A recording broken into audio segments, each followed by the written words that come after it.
Anda menyaksikan Kompas Bisnis bersama saya, Asri Gunawan. Saudara, setelah tertunda dan berulang kali gagal, Presiden Prabowo Subianto akhirnya meluncurkan Danantara.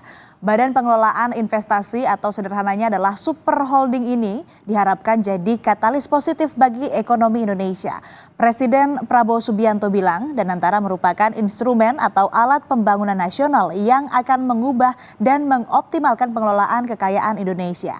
Kita dengarkan pernyataan Presiden Prabowo Subianto berikut ini.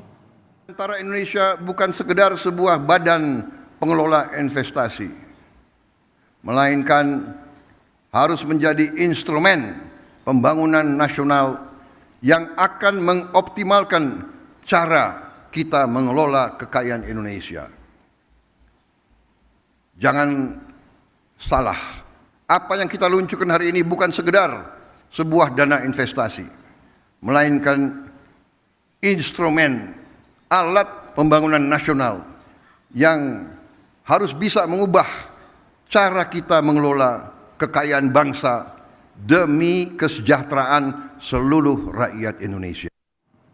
Lalu bagaimana modal Danantara? Kami dapat draft perubahan Undang-Undang BUMN tentang Danantara. Modal minimal yang diatur atau ditetapkan adalah sebesar 1.000 triliun rupiah. Ini minimalnya. Tetapi di tahap awal pemerintah baru menyetor 20 miliar dolar Amerika Serikat atau setara 325 triliun rupiah. Angka ini didapat dari efisiensi anggaran atau APBN dan dividen perusahaan BUMN senilai 200 triliun rupiah. Ingat, dana kelolaan atau aset under manajemennya adalah 15.000 triliun. Ini adalah aset outstanding atau sederhananya sudah berjalan autopilot pun seharusnya bisa. Yang menarik dan wajib harus tidak bisa ditawar adalah ini nih saudara, duit segar dari APBN. Kita kasih kesempatan Danantara bekerja, tetapi pengawasan publik memang harus super ekstra. Dari mana uang APBN? Salah satunya adalah dari pajak kita. Ada andil masyarakat dalam pendirian Danantara. Jadi ayo awasi bersama. Lalu selanjutnya siapa saja yang ada di Danantara? Kita lihat data berikut ini.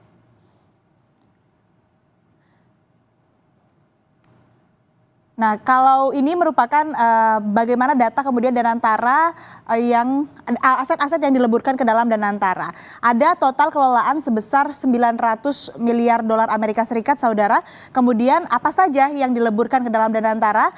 Ini pertama ada Lembaga Pengelolaan Investasi atau LPI. Kemudian Indonesia Sovereign Wealth Fund atau SWF. Dan ada 7 BUMN Blue Chip. 7 BUMN Blue Chip ini diantaranya adalah Bank Mandiri, BRI, PLN, Pertamina, BNI, Telkom, dan MindID. Kemudian kita kembali tadi saya sempat menyebut akan lihat bagaimana struktur kepemimpinan di Danantara. Ini struktur pemimpin Danantara saudara. Ketua Badan Pengelola Investasi Danantara atau CEO dari Danantara ini adalah Rosan Roslani yang mana saat ini juga menjabat sebagai Menteri Investasi dan Hilirisasi atau Kepala BKPM.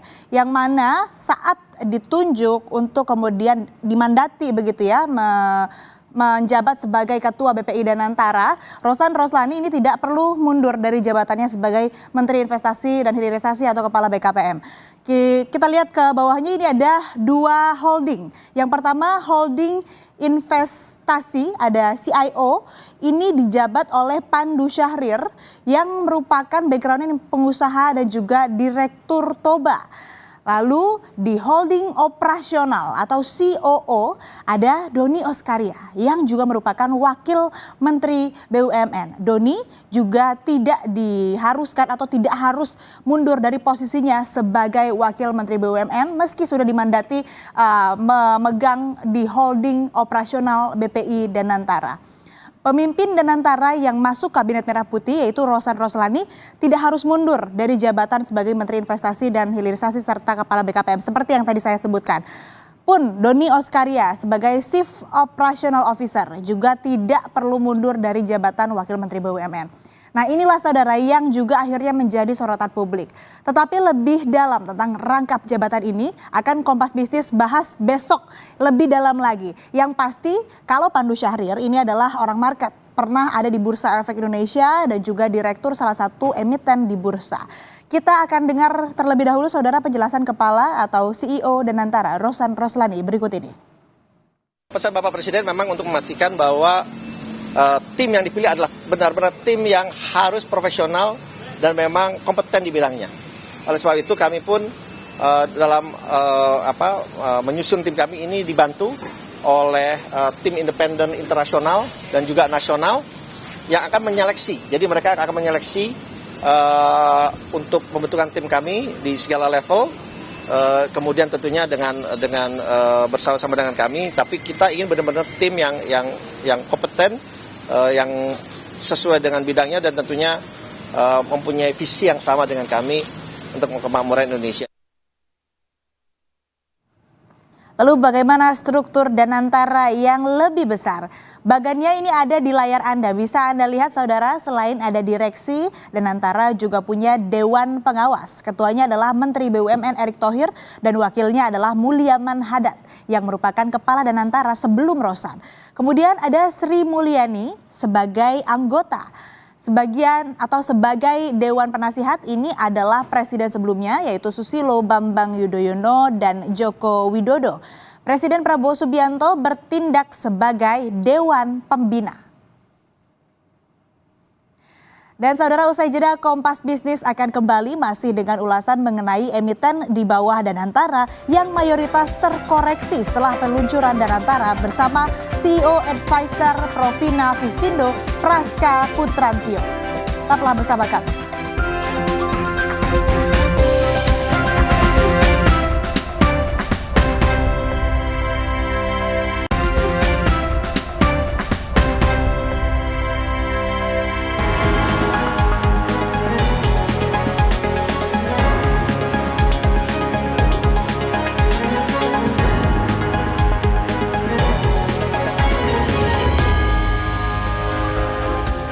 Kembali di Kompas Bisnis, saudara. Setelah Badan Pengelola Investasi Danantara diluncurkan, mayoritas saham emiten yang tergabung dalam Danantara ditutup di zona merah. Saham Bank Mandiri atau BMRI tergerus ke zona merah dengan pelemahan 0,99% menjadi Rp5.025. Saham Telkom atau TLKM ambrol 1,51% menjadi Rp2.610. Saham Bank BNI atau BBNI terkoreksi 1,86% menjadi Rp4.220. Hanya saham Bank BRI atau BBRI yang ditutup menguat 0,51% menjadi Rp3.910. Lebih lengkap soal peluncuran Badan Pengelola Investasi Daya Anagata Nusantara atau Danantara dan respon market ke saham emiten yang tergabung dalam Danantara, sudah bergabung CEO Advisor Provina Visindo, Praska Putrantio. Selamat pagi Mas Praska, apa kabar? Ya, selamat pagi. Ya, kabar baik. Mas, kemarin kan IHSG ditutup melemah, minus 0,78% ke level 6.749. Singkatnya, bagaimana market menyambut Danantara? Cukup menerima atau ragu atau masih perlu diyakinkan? Ya, baik. Jadi kalau saya lihat selama perdagangan hari kemarin ya, memang indeks itu tampak cukup fluktuatif ya, dengan tren malah justru melemah ya di hari peluncuran program Danantara ini, dan memang respon pasar tampaknya masih lebih dominan itu merespon pada isu-isu eksternal ya. Kita bicara di sini kan lebih terutama kekhawatiran terhadap impact atau implikasi dari perang tarif yang dilakukan oleh Amerika Serikat ya terhadap Tiongkok, kemudian Meksiko, Kanada, dan juga kepada industri otomotif yang dikhawatirkan memicu inflasi secara global, dan tambah lagi kekhawatiran bahwa suku bunga berpotensi untuk tidak diturunkan jika inflasi terus memanas ya. Seperti itu, apalagi setelah inflasi Amerika Serikat kembali naik sentuh angka 3%. Nah, itu yang memang saat ini masih menjadi momok pasar. Tapi memang kalau saya pantau di saat peluncuran dana tersebut tampaknya tidak terlalu signifikan ini membuat pasar saham menyambut sumringah ya di hari kemarin. Sehingga tadi bisa terlihat bahwa saham-saham yang memang masuk ke dalam naungan Danantara di awal, termasuk 3 saham perbankan ya BUMN, dua di antaranya seperti Bank Mandiri dan BBNI itu mengalami koreksi di hari pertama. Seperti terutama BBNI jatuh sekitar 2%. Dan tapi sisanya kalau kita bicara Antam, Pegas, kemudian ada Timah ya, BRI itu justru mengalami penguatan untuk Antam dan Pegas, bahkan untuk yang berbasis logam ini mengalami penguatan karena memang melejitnya harga komoditas logam seperti itu. Jadi bisa dibilang market ini bagaimana? Sudah yakin begitu atau ya masih perlu diyakinkan? Ya, kalau saya melihatnya pasar tampaknya masih sifatnya wait and see ya, melihat bagaimana lebih kepada implementasi dan dampak dari pembentukan program Danantara tersebut. Karena kalau saya lihat secara garis besarnya, Danantara ini sebenarnya memiliki beberapa keunggulan ya. Yang pertama, tentu saja ini merupakan komitmen dari pemerintah untuk mendukung akselerasi pertumbuhan kita ke angka 8% ya dalam jangka panjang lewat program inovasi tentunya dengan pembentukan dana tersebut lewat pembentukan super holding BUMN untuk mendorong inovasi dan pemanfaatan kekayaan negara dan juga lewat kekayaan nasional tersebut. Nah, yang kedua adalah di samping tadi tujuan adalah untuk inovasi ya, pembentukan program Danantara ini, baik PPI Danantara ini, itu juga dikelola tim-tim profesional yang tadi sudah disebutkan bahwa dari Dewan Penasihat, Dewan Pengawas dan juga tim eksekutif ini semua sama-sama orang yang cukup solid dan berpengalaman, termasuk bahkan dari sisi pengawas pun juga melibatkan dari orang Kementerian existing seperti Menteri Keuangan, Menteri BUMN. Selain itu juga kalau kita di sini kan targetnya Danantara itu adalah lebih kepada pembiayaan proyek-proyek strategis nasional diutamakan dan diharapkan memberikan nilai tambah untuk ekonomi Indonesia jangka panjang. Dan juga di sini fokusnya adalah di antara dari proyek-proyek nasional tersebut seperti ada ketahanan energi yang saat ini kita akan mungkin mengejar kepada energi terbarukan ya. Kemudian juga hilirisasi, ketahanan pangan dan juga infrastruktur hingga data center atau artificial intelligence seperti itu. Dan tentu saja program-program ini tentu saja akan sangat menarik. Cuma memang investor perlu melihat bagaimana nanti implementasi dan bentuk transparansi. Karena kalau kita lihat, tampaknya tantangan-tantangan yang memang harus perlu diperhatikan adalah atau polemik ya, yang orang masih cenderung wait and see dari sisi investor itu kepada bagaimana nanti dari sisi penanganan risiko. Kalian mengingat pengelolaan dana yang cukup besar seperti itu. Kita bicara dananya bisa mencapai 14.000 hingga 15.000 triliun ya dengan target tadi ya 900 miliar dolar dan juga implementasi transparansi dan akuntabilitasnya kepada publik. Ini yang juga perlu menjadi sorotan bagaimana nanti implementasinya supaya orang itu bisa mengetahui efektivitas dan juga keterbukaan transparansi dari BPI dan tersebut. Dan samping itu yang terakhir adalah di sini mengenai prinsip business judgment rule ya, yang mana ini masih saat ini menjadi kayak semacam sorotan, terutama dalam hal jika terjadi katakan kerugian atas investasi itu dan dinyatakan bukan menjadi kerugian negara karena jika sudah dilakukan mengenai dengan ketentuan yang berlaku dalam revisi Undang-Undang BUMN tersebut. Dan ini memang saat ini masih yang disoroti karena dianggap ada tumpang tindih dengan aturan hukum yang lain. Nah, ini yang maksud saya dari sisi investor itu melihatnya kepada bagaimana pada saat sudah pelaksanaannya dan outputnya apa yang akan menjadi program sasaran pertama kali dulu. Dan kedua adalah impact terhadap tentu saja emiten-emiten BUMN yang menjadi naungan di bawahnya. Itu yang juga disoroti. Kenapa? Karena kita bicara big banks, bank-bank BUMN ini kan sudah banyak turun ya kinerjanya dan memang juga samping juga kondisi ekonomi yang melambat.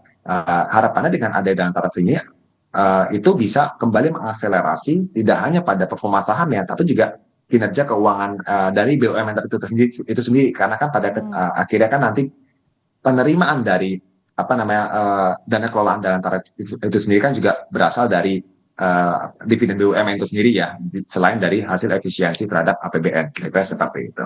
Lalu kira-kira bertahan berapa lama sikap wait and see ini, Mas Praska, dan bagaimana kemudian dampaknya terhadap kinerja emiten? Ya, kalau saya melihatnya sebenarnya dari terhadap emiten-emiten yang dalam naungan Danantara awal ini dulu ya, sekitar 7 emiten tadi itu, kurang lebih paling tidak sampai ke Q1 karena begini, investor pengen tahu kira-kira bank-bank yang menjadi naungan maksudnya tuh di bawah super holding Danantara ini, apakah mereka mengalami perbaikan kinerja tidak sepanjang Q1 ini ya kan? Di tengah mungkin kondisi ekonomi yang dalam ini mungkin menurut saya masih dalam tahap struggling ya seperti itu. Yang pertama, yang kedua adalah nanti program Danantara programnya apa nih?